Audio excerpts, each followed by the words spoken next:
Yo, what's up mga kabrad? Brad. Yo, magandang tanghali po. Update ko po kayo sa latag namin. Nakaraan ho, hindi ako naka-video ho kasi naiiwan ko yung cellphone at pumunta kami sa Santa Rosa. At di ko to po na vlog yung paggabit namin ng yero. So mga followers po, ito ho ang yero.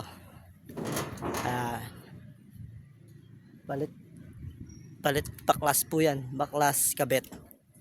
Yan, ito po yung sinasabi ko sa inyo, baklas kabit po. Ito, yan, tirayan ho yan. Ito pa mga brad na baklas na namin, mga plastic niya, Ristol. Ito po ito natawag na Ristol. Yan, Ristol lahat. Ito, nakalatag na kami yung mga banayero. Ayan. Ito nyo po, napakaganda ng yero. Unang-una po sa lahat, pag kayo po ay magpapalit ng yero, ay wag po yung duksong-duksong. Mas maganda ho ay isang haba ho, para hindi po masira ang yero. Ayan ho, ayan ho yung nakabit namin.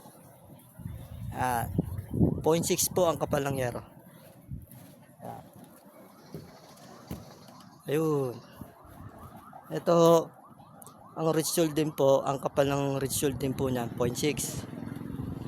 Mga followers, ang yero po kailangan natin ay hindi po putol ang yero. Kita nyo po mga followers. Ayan. Kita nyo, wala pong putol yan. Hanggang baba. Yan po ang kagandahan ng isang haba ng yero. Kasi ho, pag nakikita nyo po yan, tulad ho gato, putol. Ibig po isisilat po nila yan, isisilat din yan. Aminado po, mabubulok ang loob. Siguro po, sinauna pong yero pa po yan, mga ganyan. Ayan, mga followers. At po yan, pag nagte-text room naman po kami, ang text room po ay pangkahoy po. Ang text room ng itsura ng text room, ito po, mga followers. Sa inyo.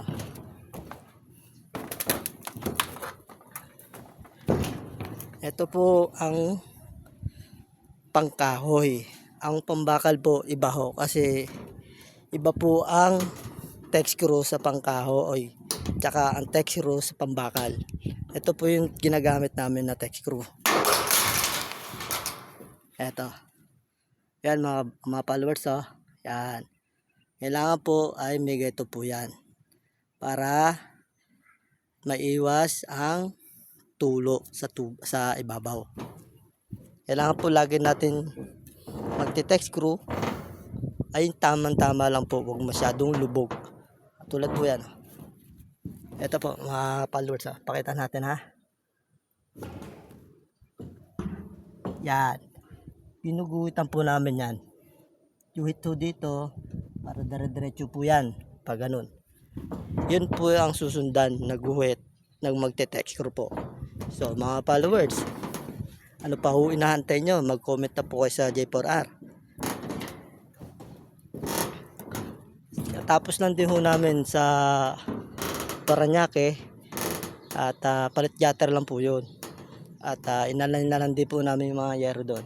At may nagpalit din ho kami ng mga PVC, mga downspout po. So mga followers, ano pa ho inaantay nyo? Mag-comment na po kayo sa J4R. Huwag nyo ilang kalimutan, i-like, i-follow po. Salamat po.